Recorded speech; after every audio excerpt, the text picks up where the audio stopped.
A whole lot of solar systems out there really underperform. And it's usually not because the panels are bad. It's because the home's actual energy use was never properly measured in the first place. Sizing a system without real data, that's not engineering. It's just a shot in the dark. So today, we're going to stop guessing and start engineering. So let's just start with the biggest question of all, the one that kicks off every single solar project. How do you actually size a system for a home?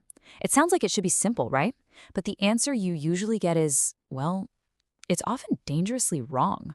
So the common answer you'll hear everywhere is, oh, just make a list of your appliances and add up their wattages.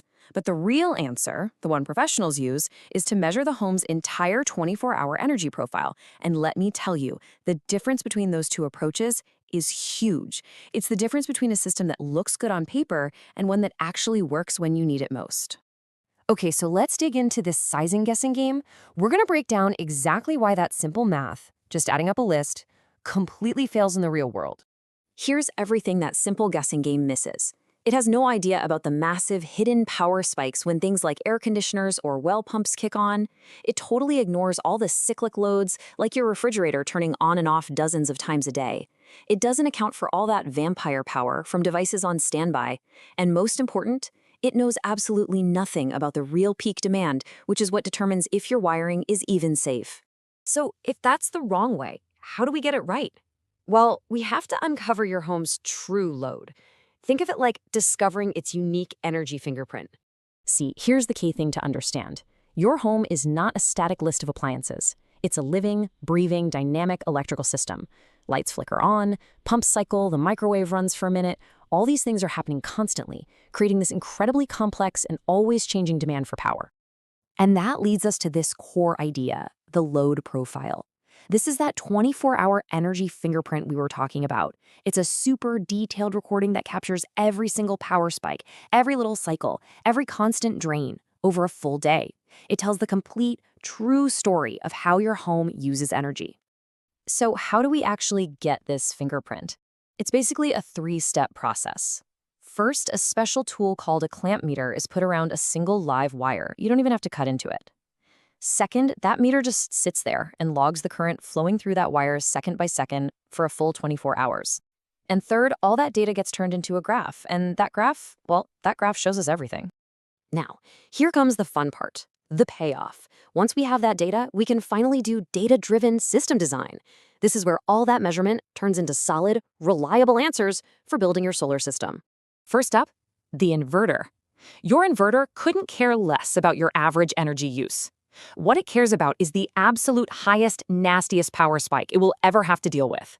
That one moment on the graph where the well pump, the AC, and the microwave all turn on at once, that tallest spike determines the minimum size your inverter has to be. It has to survive that worst-case scenario. Okay, what about batteries?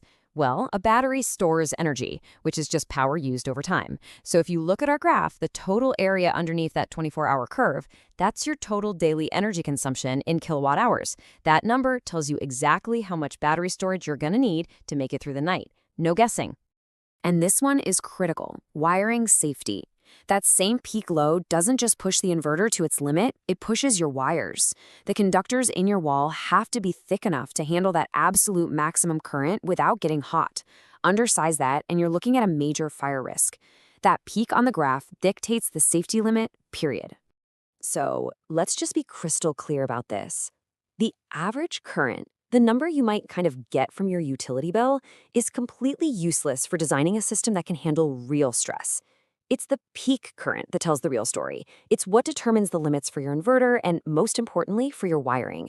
And all of this really boils down to one simple fundamental rule. Measure, don't guess.